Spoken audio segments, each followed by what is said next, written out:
Salah satu cara untuk merubah hidup ke sesuatu yang kita inginkan, apapun itu, karena setiap orang kan berbeda-beda ya, adalah dengan cara mengasah kemampuan kita untuk berimajinasi dan juga visualisasi.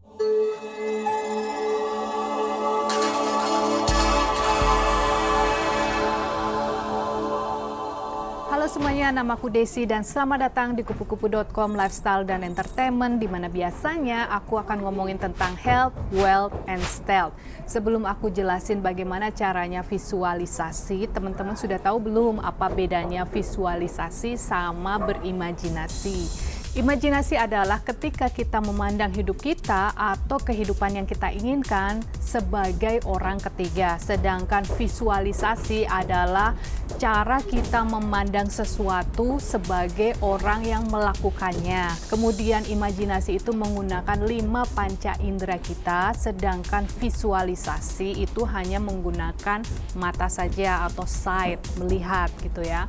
Imajinasi adalah sesuatu yang kreatif dan tanpa batas, sedangkan visualisasi itu adalah sesuatu yang disengaja, diatur, atau sesuatu yang diinginkan. Sebenarnya kita semua bisa melakukan hal ini. Misalnya kalau aku sebutin mobil mewah, pasti di otak teman-teman saat ini langsung terbayang mobil mewah dengan merek yang berbeda-beda atau sesuai keinginan masing-masing. Nah, sekarang kita lanjut bagaimana caranya kita memvisualisasikan dengan baik dan benar.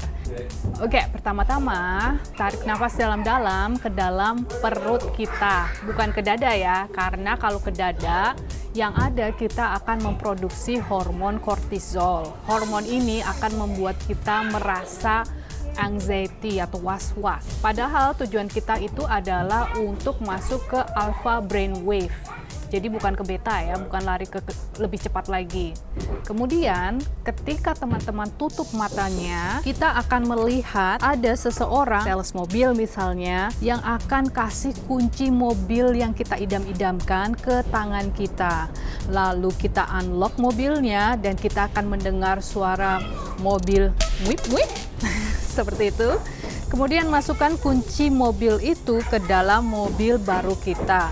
Kemudian kita akan lihat tangan kita pegang setir mobil dan mengendarai mobil idaman kita tersebut. Sebenarnya dalam kehidupan sehari-hari kita sering sekali melakukan hal ini. Bahkan kita kombinasikan antara visualisasi dengan imajinasi. Contoh, misalnya teman-teman saat ini lapar atau akan berbuka puasa.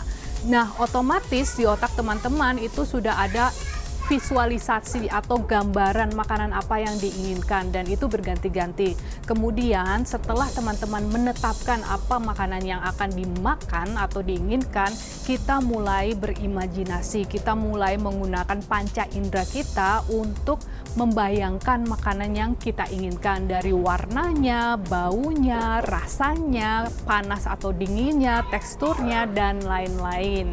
Nah, intinya kita semua sebenarnya ahli di bidang ini. Sekarang yang teman-teman harus lakukan adalah ganti objeknya, makanan tadi, dengan hal yang diinginkan. Intinya kita bisa melihat dan merasakannya saat ini atau now, bukan andai, bukan suatu saat, bukan yang akan datang. Segala sesuatunya itu harus terjadi saat ini. Gitu ya, intinya itu.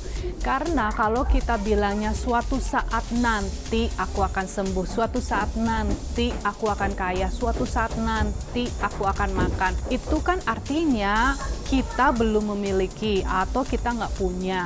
Nah, yang namanya hukum LOA atau the law of attraction itu kan like attract alike. Nah, itu artinya kalau kita tidak memilikinya suatu saat nanti kan itu berarti aku nggak punya kan saat ini. Apa yang ditarik?